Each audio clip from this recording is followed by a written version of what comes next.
peranan teknologi informasi dalam SCM.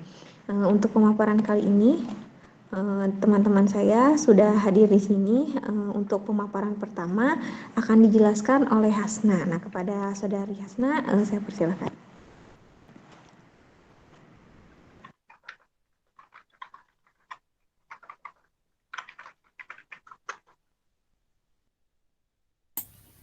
Di sini saya akan menjelaskan mengenai peranan teknologi informasi dalam SCM.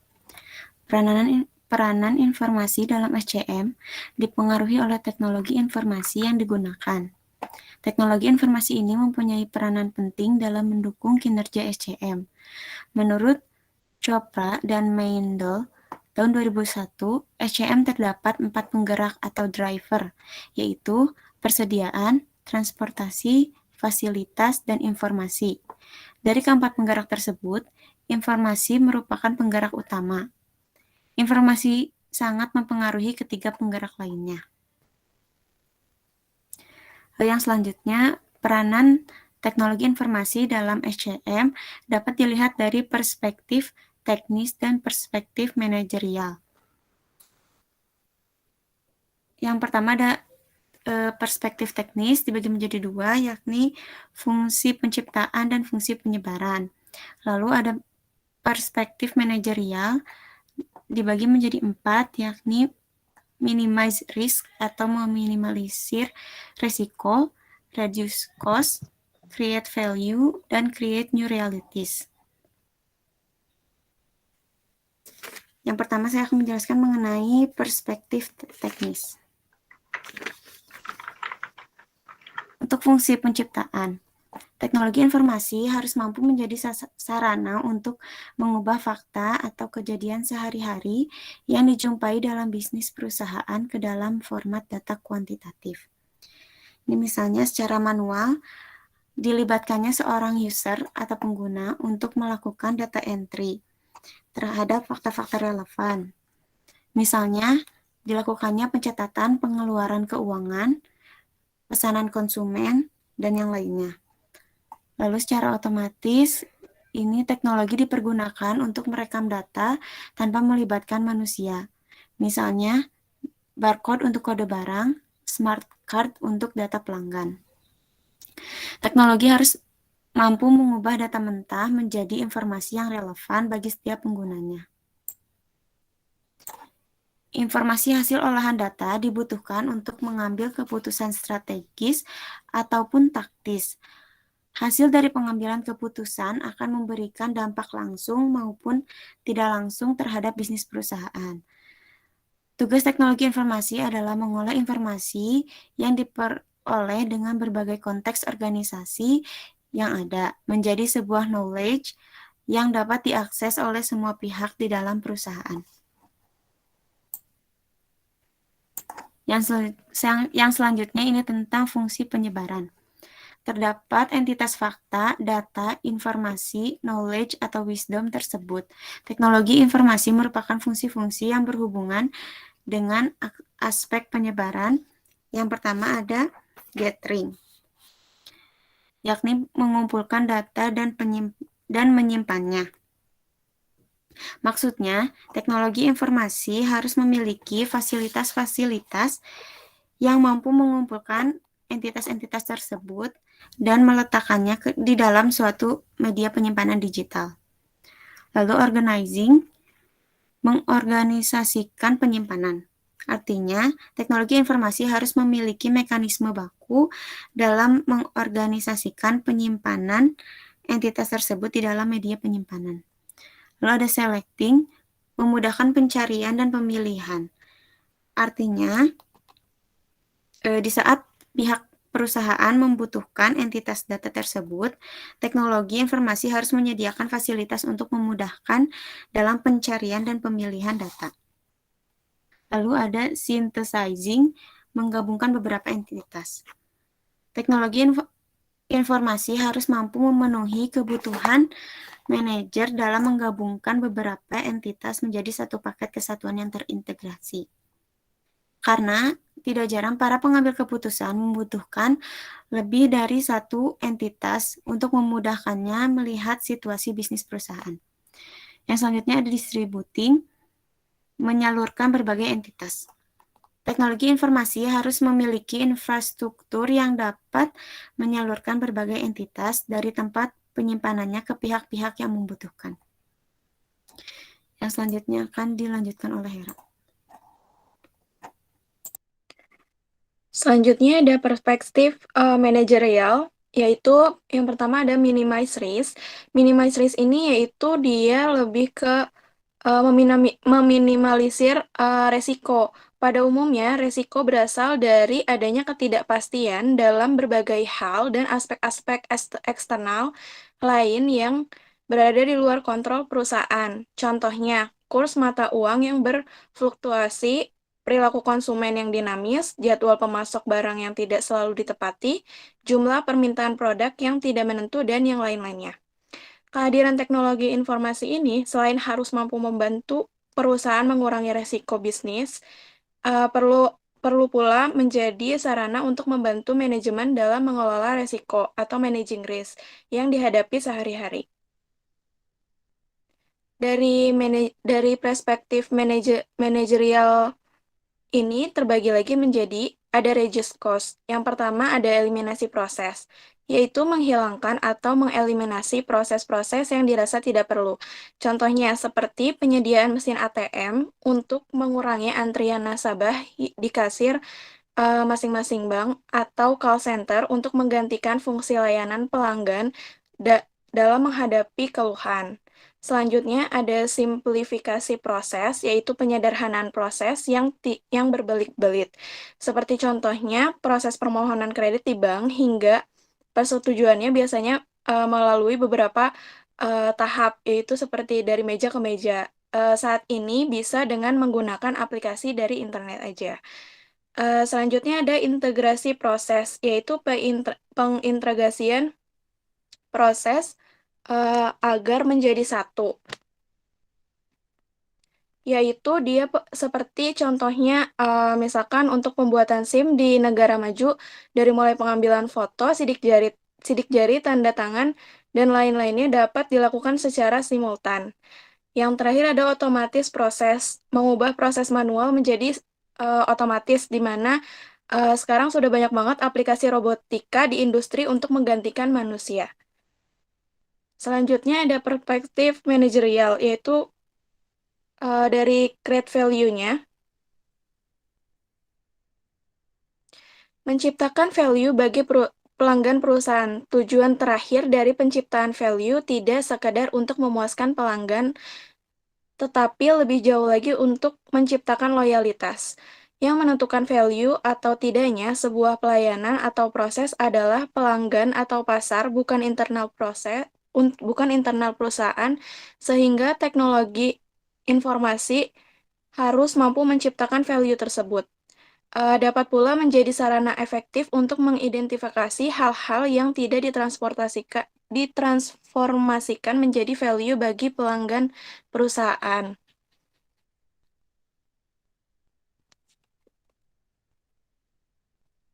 Di sini ada selanjutnya dari perspektif manajerial, yaitu create new realities. Perkembangan teknologi informasi terakhir yang ditandai dengan pesatnya teknologi internet adalah mampu menciptakan suatu arena bersaing baru bagi perusahaan, yaitu dunia maya. Di sini pertama ada channel enhancement, menyediakan kanal atau cara baru dalam menjalani relasi antara para pelaku bisnis di dunia maya tanpa mengenal kendala waktu dan ruang. Selanjutnya ada value chain integration, membentuk suatu jejaring bisnis internet working yang saling bekerja sama untuk menciptakan produk jasa yang semakin murah, cepat, dan berkualitas yang baik. Yang ketiga ada industri transformation, melakukan redefinisi terhadap bisnis berdasarkan kompetensinya masing-masing, karakteristik produk dan jasa, serta segmentasi industri yang berkembang. Yang terakhir ada convergence, menjadikan berbagai industri saling bersinergi dan berkonvergasi akibat berbagai hal inovasi produk dan jasa baru yang diciptakan dengan kehadiran teknologi informasi. Selanjutnya ini ada 8 peranan penting teknologi informasi dalam SCM. Yang pertama, peranan dalam manajemen hubungan pelanggan, yaitu menyediakan struktur dalam mengembangkan dan memelihara hubungan dengan pelanggan. Yang kedua, ada peranan dalam manajemen pelayanan pelangganan. Teknologi informasi ini harus dapat menghimpun secara nyata mengenai berbagai informasi yang diperlukan oleh pelanggan, seperti ketersediaan produk, waktu pemesanan, dan status pemesanan. Yang ketiga itu ada peranan dalam manajemen permintaan. Teknologi informasi dibutuhkan untuk menjamin keakuratan data dan aliran informasi di mana pengelolaan permintaan ini adalah salah satu hal yang penting dalam rantai pasok. Yang keempat, ada peranan dalam pemenuhan pesanan, yaitu dapat lebih terstruktur dalam memantau material, jadwal dan persediaan barang jadi, dan informasi lainnya untuk memenuhi kebutuhan pelanggan sesuai dengan tepat waktu. Selanjutnya ada peranan dalam manajemen aliran manufaktur. Dalam aliran manufaktur, proses-proses harus bersifat fleksibel dalam menanggapi perubahan pasar. Catatan aliran produk sepanjang proses manufaktur mengkoordinasikan apa yang dilakukan untuk suatu bagian pada suatu waktu. Terus ada peranan dalam manajemen hubungan pemasok. Dalam hubungan pemasok sangat diperlukan untuk memantau ketersediaan produk yang akan dijual. Dalam hubungan pemasok mencakup mengenai produk line, lead time, produk, dan lain-lain. Selanjutnya ada peranan dalam pengembangan dan komersialisasi produk, di mana setiap mata rantai harus terintegrasi mulai dari pemasok awal hingga pengguna akhir. Yang terakhir ada peranan dalam manajemen pengembalian. Teknologi informasi ini mengidentifikasi peluang-peluang untuk mengurangi pengembalian yang tidak dikehendaki. Selanjutnya akan dijelaskan oleh Nida Dara.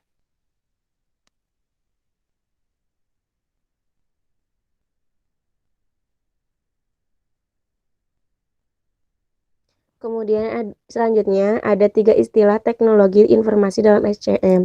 Yang pertama ada intranet, yaitu jaringan yang menghubungkan seluruh karyawan satu perusahaan tanpa mengenal batasan geografis. Tujuannya adalah untuk meningkatkan efisiensi dan efektivitas proses-proses komunikasi, kolaborasi, dan kooperasi.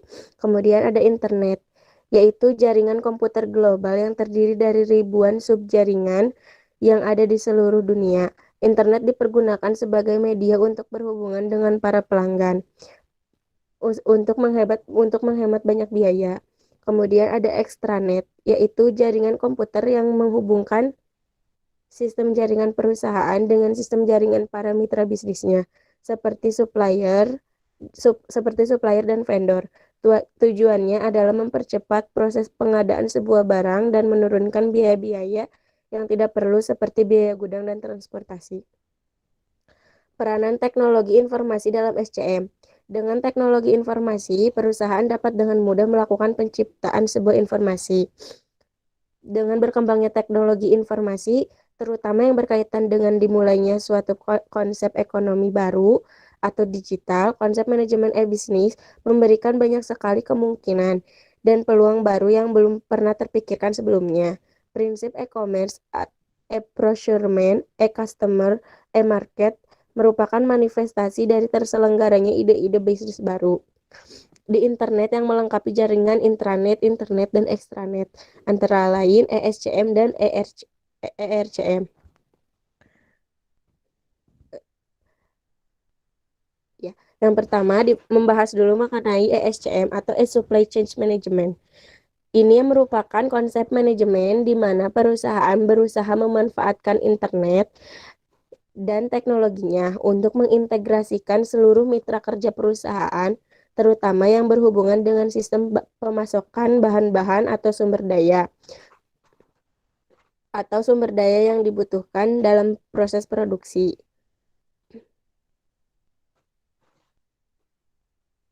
Selanjutnya ada 3 prinsip dasar dalam ESCM.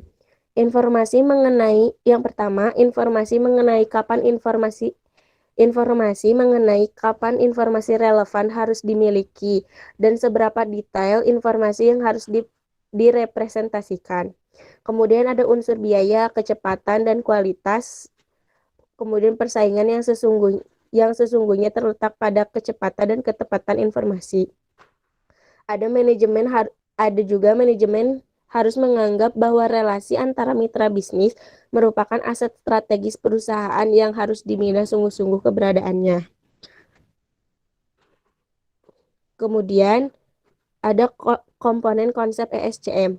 Yang pertama adalah supply chain replenishment, yaitu berkaitan dengan bagaimana cara pemasok saling bekerja sama untuk menyediakan produk-produk atau bahan yang dibutuhkan, sehingga memenuhi target permintaan yang telah direncanakan. Yang kedua ada collaborative planning, yang mana memfokuskan diri pada aktivitas perencanaan yang berkaitan dengan operasi, produksi, inventor, dan distribusi, sehingga keseluruhan perusahaan yang bekerja sama mengetahui objektivitas masing-masing untuk mencegah adanya konflik yang membuat tidak tercapainya kebutuhan pelanggan. Yang ketiga, ada collaborative product development, yaitu berkaitan dengan aktivitas penciptaan produk atau jasa yang membutuhkan kerjasama antara berbagai mitra bisnis dengan perusahaan, sehingga kualitas produk atau jasa dapat terpenuhi sesuai dengan spesifikasi yang telah disepakati. Yang keempat ada e-procurement, yaitu manifestasi baru dari proses pengadaan konvensional, di mana dalam aktivitas ini teknologi internet dan prinsip-prinsip e-bisnis benar-benar diterapkan dengan sungguh-sungguh. Yang terakhir ada e-logistik. Sama dengan e-procurement, hanya saja proses ini berkaitan dengan aktivitas manajemen pergudangan dan transportasi.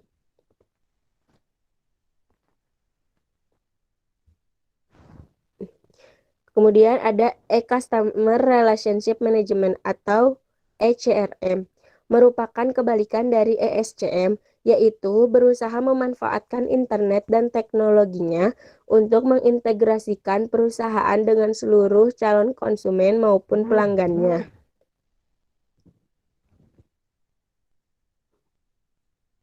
Selanjutnya ada prinsip dasar dalam ECRM. Yang pertama, menciptakan sebuah produk atau jasa diperlukan durasi waktu tertentu, maka perusahaan harus mengerti kebutuhan pelanggan di masa mendatang. Yang kedua, perusahaan harus mengerti sungguh-sungguh bahwa informasi merupakan aset strategis yang tidak ternilai harganya. Yang ketiga, perusahaan harus memperhatikan setiap pelanggan sebagai seorang individu yang unik, dengan membangun hubungan atau relasi one-to-one. Kemudian, volume dan frekuensi perdagangan yang diperoleh dari pelanggan harus selalu ditingkatkan. Yang terakhir, perusahaan harus dapat menjangkau pelanggan dimanapun dan kapanpun pelanggan berada. Selanjutnya akan dijelaskan oleh Teh Intan. Baik, terima kasih Mida. Untuk selanjutnya di sini ada studi kasus mengenai pemanfaatan teknologi SCM ya. Di sini ada PT Ropaka, merupakan cabang Surabaya yang merupakan importir dari makanan anjing dan kucing. Nah, di mana mereka itu mempunyai sistem SCM yang masih sangat sederhana, kemudian belum maksimal juga menggunakan teknologi yang ada. Nah, kegiatan impor yang dilakukan ini sering tidak lancar dan penyediaan barang-barang kepada pet shop yang sudah lama menjadi langganan sedikit terhambat karena kesulitan melakukan pemesanan. Kemudian dalam hal pendistribusian barang, dalam mengirimkan barangnya itu kan dari Korea Selatan ya, menggunakan jasa kargo dan langsung dipasarkan ke retail. Nah, pada saat ini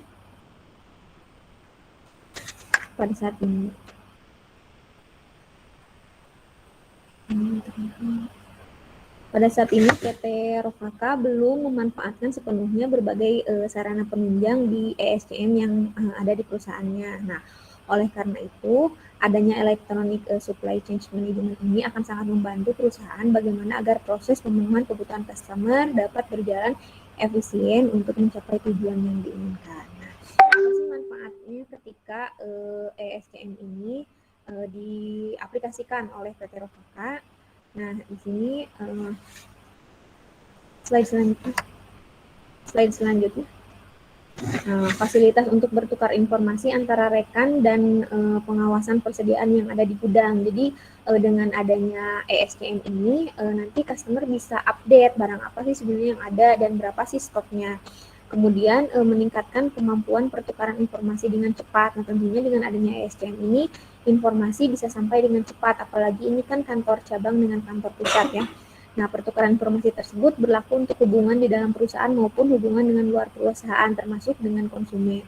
Nah, pertukaran informasi yang dilaksanakan dalam sebuah sistem yang terintegrasi akan mempercepat aliran informasi yang mengalir dalam perusahaan, sehingga pengambilan keputusan konsumen pun bisa cepat. Artinya dengan adanya ini kemungkinan barang yang mengendap itu akan sedikit karena perputarannya cepat ya dengan informasi yang ada.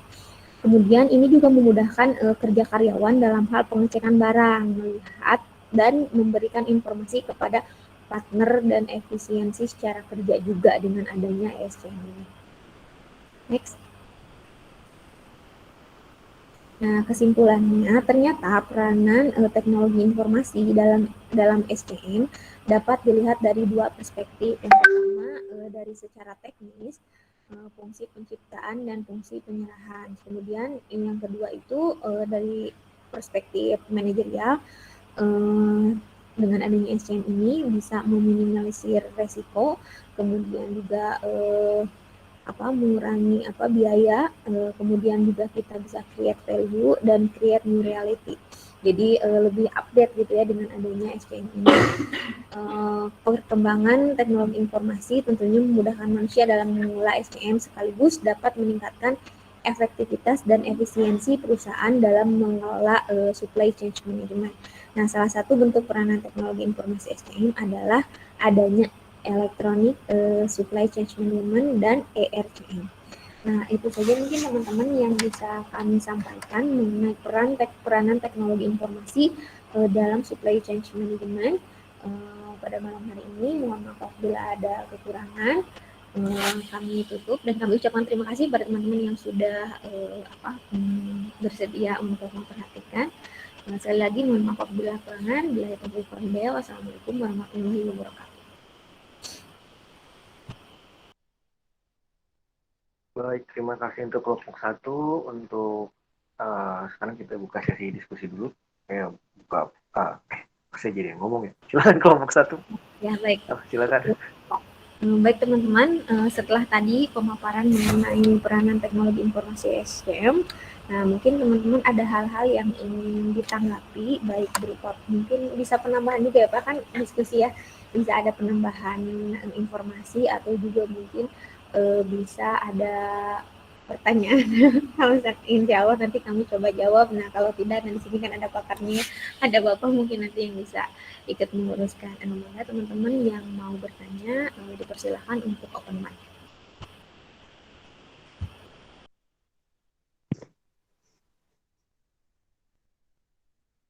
Dari kelompok 2 mungkin yang saya wajibkan untuk bertanya. Ada pertanyaan tidak?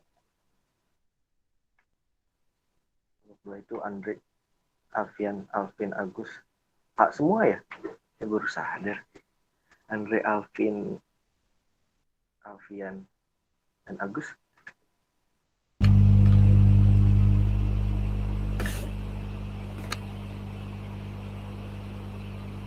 Dari trio A.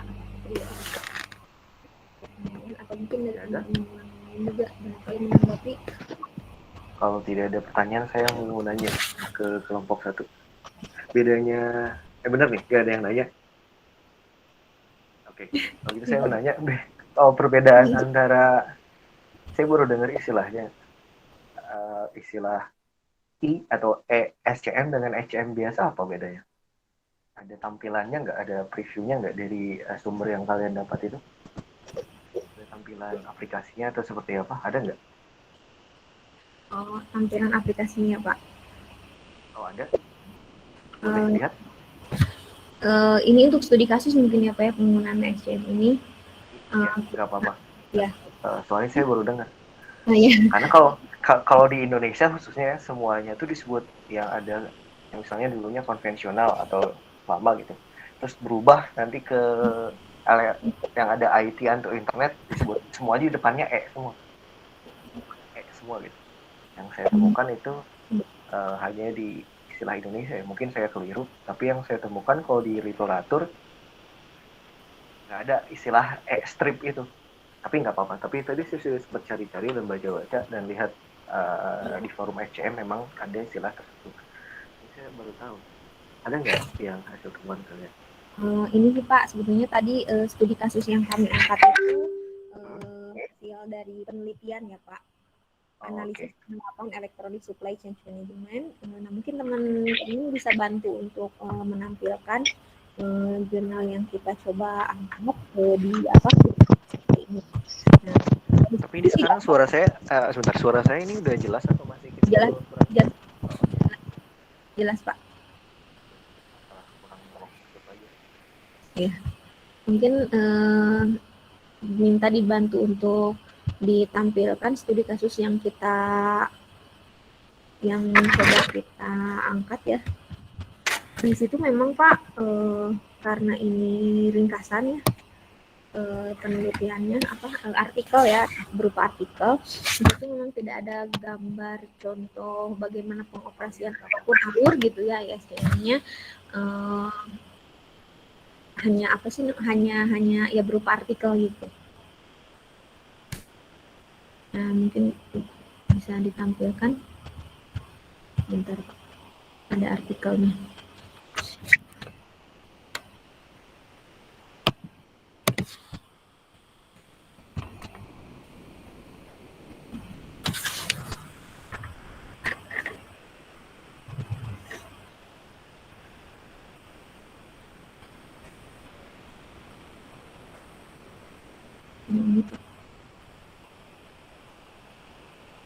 Ini penerapan di SCM di PT Rofaka.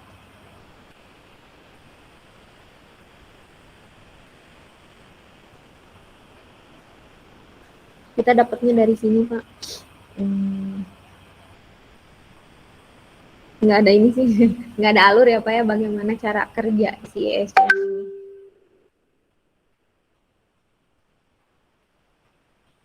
Karena itu menurut saya istilah hanya orang Asia khususnya atau orang Indonesia.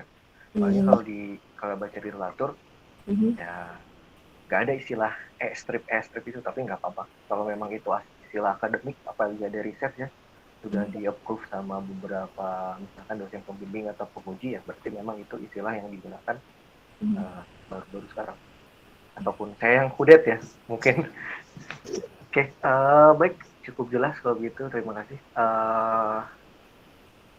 Kalau begitu, mungkin dari yang lain ada yang mau bertanya? Ya, dipersilakan Pak teman-teman. Mungkin selain pertanyaan juga barangkali ada yang punya, mungkin bisa sharing juga mungkin ya Pak ya. Barangkali di kantornya masing-masing ada yang memiliki penerapan teknologi informasi dalam supply chain management. Barangkali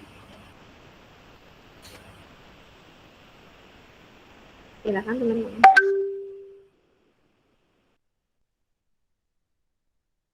Ya, sambil nunggu yang mungkin masih berpikir merangkai kata bertanya, saya mau sekalian absen dulu ya. Saya absen dulu. Agus, Agus, Agus Susanto ada tidak? Susanto, apa? Kemudian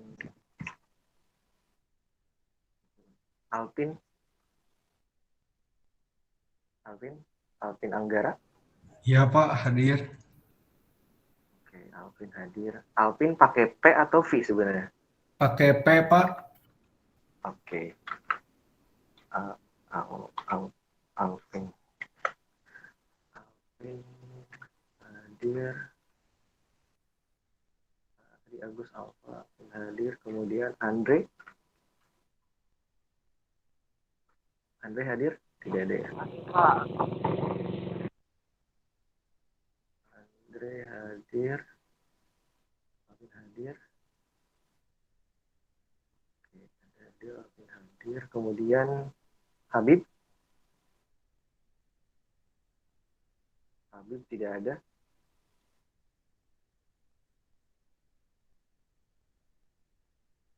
Habib. Alfa. Fitra. Fitra ada? Bapak, Yes. Oh, ada. Oke. Devi. Devi tidak ada ya? Oke, Gisal. Gisal Muhammad Herlan. Tidak ada. Habib tadi tidak hadir. Hanif Nur Aditya. Hadir, Pak. Oke, hadir. Andre tadi hadir katanya chat. Kemudian tadi terakhir yang saya panggil siapa? Devi udah Pak. Devi hadir. Devi hadir. Hadir Pak. Devi hadir. Gisal tidak hadir. Habib tidak hadir. Hanif hadir tadi. Hasna hadir Pak. mana Hasna? Oh, Hasna tidak hadir ya? Hadir Pak, yang Hadir, Pak. presentasi. Iya, Oh iya, astagfirullahaladzim. Oke, Hera hadir? Hera. Hadir, Pak.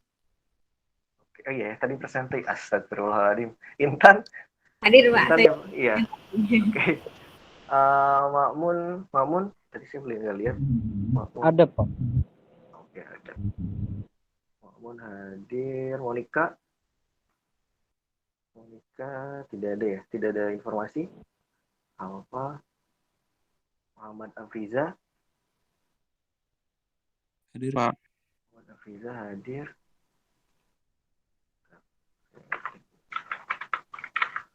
Kemudian Isfan, Muhammad Isfan Ramadan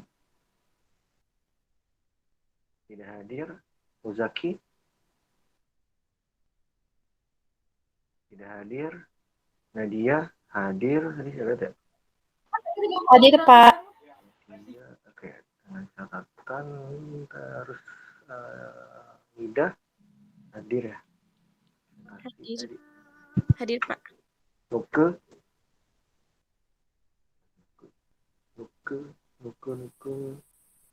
apa? Oke. Nuke tidak hadir. Dari 20 orang. Mohon maaf, saya belum ke absen, Pak. Siapa? Yang belum ke absen? Alfian, Pak. Muhammad Rian. Ya. Muhammad Rian. Alfian. Ya. Apa? Muhammad Alfian, Pak. Tadi teh. Muhammad Alfian udah saya hadir. Udah saya absen. Oh iya, Pak. Siap, Pak. Terima kasih, Oke. Pak. Muhammad Alfian semuanya udah saya absen ya. Udah saya cek. Ada lagi yang bertanya lagi? Ada pertanyaan terkait IP ini? Karena sebenarnya saya yakin kalian juga udah tahu sih apa peranan, karena saya yakin kalian sudah sering. Tapi biarlah saya summary sedikit mengenai apa yang tadi telah disampaikan oleh kelompok 1. Nanti selain ini, nanti mulai sekarang saya ada Google Sheet tambahan mengenai aktivitas di kelas.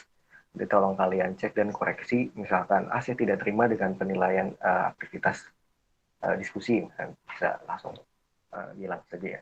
Kalau misalkan menurut kalian tidak sesuai. Nah, ini tadi saya screenshot ya hasilnya yang tadi dari kelompok pertama. Jadi secara umum Jadi inti dari obrolan kita atau diskusi kita ya 8 peranan yang tadi disampaikan oleh kelompok pertama. Nah, tapi kalau saya bisa summarize lagi, dikerucutkan lagi, nah kalau saya boleh rangkum lagi, nah main role atau saya sengaja dalam bahasa Inggris supaya kalian terbiasa ya. Jadi IT main role atau peranan utama SCM dalam IT itu ada 3. Dari sini ya, saya rusutkan lagi jadi 3. Yang pertama adalah cost reduction, yaitu supaya mengurangi biaya. Jadi the advance of technology has further led to ready availability of all product with different offer and discount. The lead of reduction of cost of product. Isu terkait tentang IT dan SCM ini kemarin adalah adanya sertifikasi halal. Oh, yang Muslim mungkin, nah nanti sertifikasi halal terkait dengan SCM ini akan ada isu sendiri. Entah itu ada yang mau apa atau enggak, tapi di luar negeri itu sudah mulai. Kalau di Indonesia kan kemarin karena ada fatwa MUI segala macam, itu kan sempat tersendat. Nah, tapi kalau di luar terkait dengan sertifikasi halal, kemudian IT ini, nah beberapa negara ataupun beberapa perusahaan private company atau perusahaan swasta sudah mulai bergerak menggunakan sistem blockchain karena sebelumnya sempat saya berikan penjelasan bahwasannya dengan sistem blockchain itu tidak bisa dirubah-rubah, jadi nanti bisa lebih reliable. Nah, cost-nya juga nanti berkurang, jadi yang nanti ketika melihat surveinya itu cukup misalkan di awal atau di akhir, jadi dia tidak perlu mengecek lebih awal, mengecek terlalu banyak, jadi sehingga biaya yang dikeluarkan rendah. Kemudian yang kedua, produktivitas jelas kalau misalkan teknologi informasi ini, ya jadi dengan pengolahan teknologi yang baik, nah kita bisa mendapatkan data-data yang bisa memperambah produktivitas kita. Mungkin kalau saya bisa sebutkan dahulu kala 3 poin dari SCM itu 3 kan, adanya flow data dalam manajemen operasi ya, adanya arus data, arus keuangan, dan arus informasi. Kalau dulu mungkin arus informasi itu dan kepercayaannya itu didapat dari komunikasi yang baik, misalkan dari telepon ataupun surat-surat. Nah, dengan adanya ini berarti produktivitas meningkat, sehingga kita bisa rely atau bersandar pada IT dan juga pada teknologi, sehingga grow dari perusahaan tersebut bisa naik. Lalu yang ketiga, adanya improvement ataupun peningkatan di bagian produksi, dan juga kita bisa merancang strategi karena kompleksitas datanya itu bisa menjadi lebih jelas, dan juga kita bisa melihat secara besar horizon atau broadlight maksudnya dari suatu case dalam SCM. Kemudian saya juga sampaikan ya, jadi dari tadi kan ada peranan yang baik dari sebuah IT atau bagaimana untuk membantu sebuah sistem supply chain management menjadi baik. Hanya tapi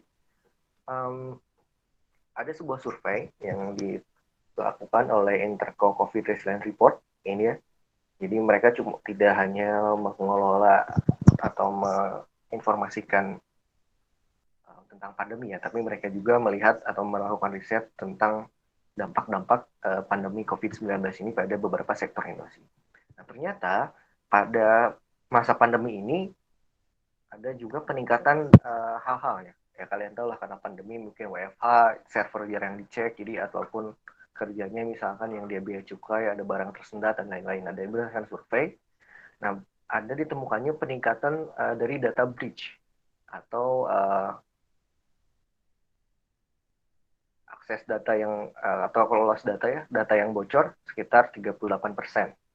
Jadi lalu yang kedua ada serangan cyber attack juga meningkat ya di seluruh dunia, atau tepatnya ini risetnya dilakukan di barat ya, di Eropa.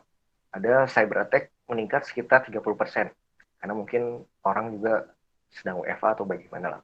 Kemudian ada juga vulnerability created by distributed workforce. Jadi maksudnya karena ada tersendatnya itu, ada juga vulnerable itu hal-hal yang sifatnya vulnerable, jadi mudah diserang.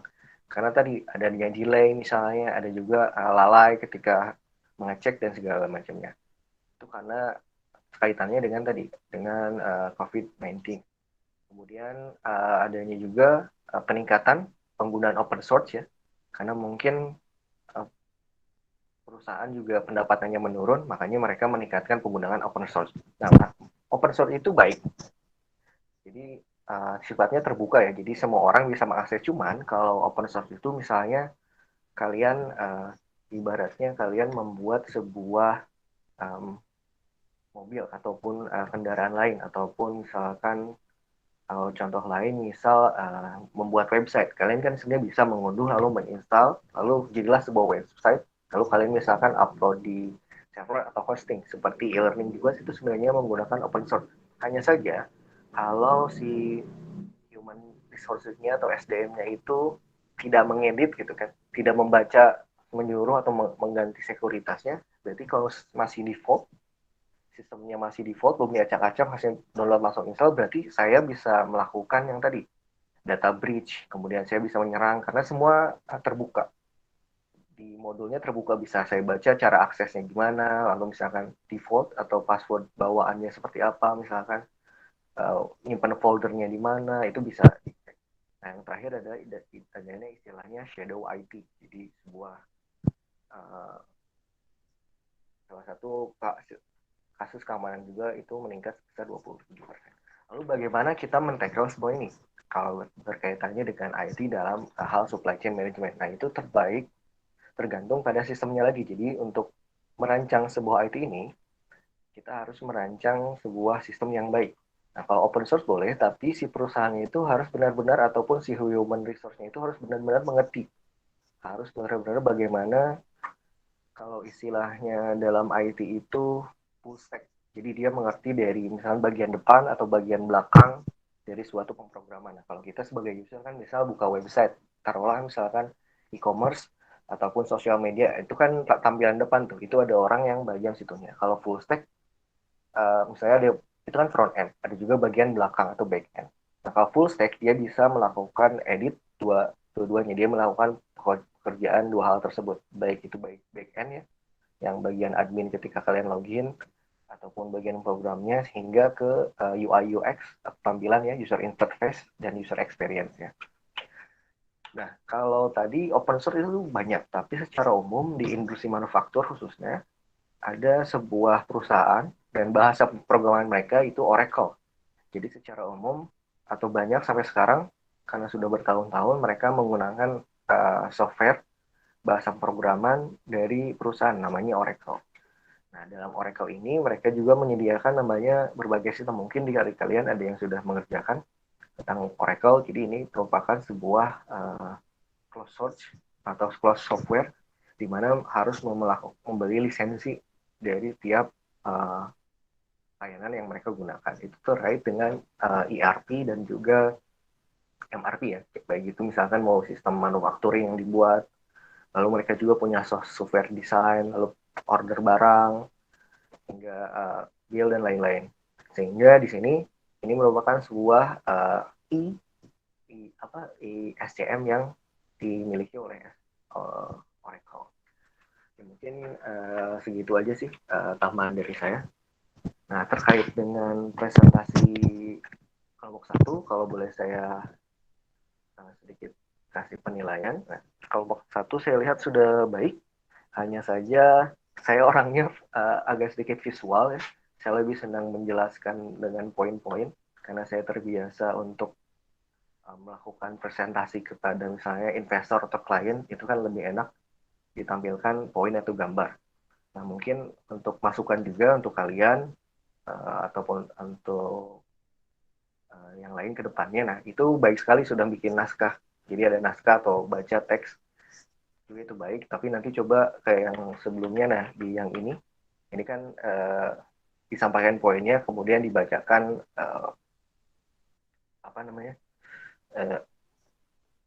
penjelasannya. Itu menurut saya baik. Nanti coba diingat atau dilatih bagian nanti poin-poin nanti, karena ketika kalian presentasi ataupun nanti ketika kalian terbiasa ditanya mendadak, nah kalian bisa mengingat hal-hal yang yang ingin disampaikan dari poin-poin tersebut. Kemudian tadi juga saya suka pada presentasi kelas ini, khususnya kelompok 1, tidak ada tadi yang berbicara maksud saya mengeluarkan kata akan dibacakan oleh CX, akan dibacakan oleh CX. Nah, misalnya soalnya dari kelompok lain, misalnya kelompok kelas lain, ada beberapa yang menyebutkan seperti itu. Dan menurut saya itu setidaknya maksudnya kurang tepat digunakan ketika kalian akan melakukan presentasi. Jadi sebaiknya tidak menggunakan kalimat atau kata tersebut. Dan saya cukup appreciate karena tidak ada yang menggunakan kata tersebut. Sudah baik. Misalkan kalau perlu kalian selanjutnya akan dijelaskan, itu sudah baik. Ataupun selanjutnya akan dipaparkan, itu juga bisa. Asal jangan menggunakan kalimat tadi tersebut. Nah, seperti itu sih hasil kalau review dari saya. Karena saya lihat ya, dan juga saya sempat diskusi dengan, kalau boleh, mungkin dengan beberapa rekan saya yang bekerja di Human Resource. Lulusan-lulusan kemarin, yang mungkin kalian kan sudah bekerja ya, tapi mungkin ada juga yang sering mencari. Lulusan-lulusan kemarin itu mungkin agak kurang ketika mereka melakukan presentasi. Makanya ketika saya mendengar tersebut, saya mau supaya kalian nanti mungkin terlatih untuk melakukan presentasi dan terbiasa berbicara di depan umum. Karena balik lagi kemarin seperti yang saya sampaikan, soft skill, 15 soft skill yang ada di World Bank itu, yang World Economic Forum maksud saya, nah itu kan salah satunya soft skill yang banyak ya. Dan juga termasuk poin-poin yang paling banyak itu adalah mengenai leadership dan communication. Dan juga termasuk di situ negosiasi. Dan saya harap di sini kalian belajar bekerja sama, lalu juga saya juga ingin melihat bagaimana sih presentasi atau tampilan ketika kalian melakukan menjelaskan suatu hal, karena mungkin itu juga sebagai input bagi saya ketika saya mungkin nanti menyesuaikan kurikulum atau pendidikan, ataupun nanti saya bisa memikirkan atau ekspektasi jika saya hendak meng-hire angkatan kerja di generasi kalian. Oke, mungkin sekian dari saya. Terakhir mungkin ada yang mau disampaikan. Nah, nanti kalau setelah ini ataupun Jumat sepertinya saya akan mulai rilis upload Google Sheet. Nanti kalian bisa akses di paling atas dari e-learning. Nah, di sana saya sampaikan penilaian saya untuk aktivitas hari ini. Nanti kalau ada juga beberapa di sini yang dapat nilai min, kenapa saya tiba-tiba dapat nilai min, nanti ada penjelasannya di bawah. Oke, jadi kalau tidak ada yang ditanya, betul tidak ada yang ditanya? Sudah jelas? Kalau sudah jelas, saya cukupkan sekian. Nanti mungkin terakhir, belum saya sampaikan lagi. Nah, nanti kalian jangan lupa upload. Kalau misalkan mau menambahkan resume berupa, kebetulan hari ini tidak ada yang nanti bisa kalian sampaikan di tugas presentasi, tapi coba upload, nanti coba cek kalau misalkan memang si sistemnya betul seperti itu, jadi selanjutnya di minggu selanjutnya kalian bisa aman gitu. Karena saya masih uji coba nih seminggu ini, apakah memang benar kalau misalnya satu orang upload, nanti semua orang sudah ada. Terakhir nanti di pertemuan 14 kita ada kuisnya sederhana. Itu tugasnya tugas kelompok, termasuk mungkin nanti ujian tengah semester. Oke, nanti saya aja itu sampaikan, masih lama juga. Oke. Terima kasih kalau gitu untuk presentasinya kelompok 1. Nanti saya tunggu presentasi selanjutnya kelompok 2, dan juga dipersiapkan nanti untuk kelompok 3 dan dibaca materinya jika memang ada yang harus perlu didiskusikan. Oke, terima kasih untuk malam ini. Nanti kalian bisa ada waktu setengah jam sebelum kelas kita berakhir, kalian bisa unduh materi yang saya upload di e-learning mengenai beberapa riset terkait dengan informasi teknologi pada supply chain management. Sekali lagi, terima kasih. Wassalamualaikum warahmatullahi wabarakatuh. Selamat malam. Waalaikumsalam warahmatullahi wabarakatuh. Selamat malam, Kak.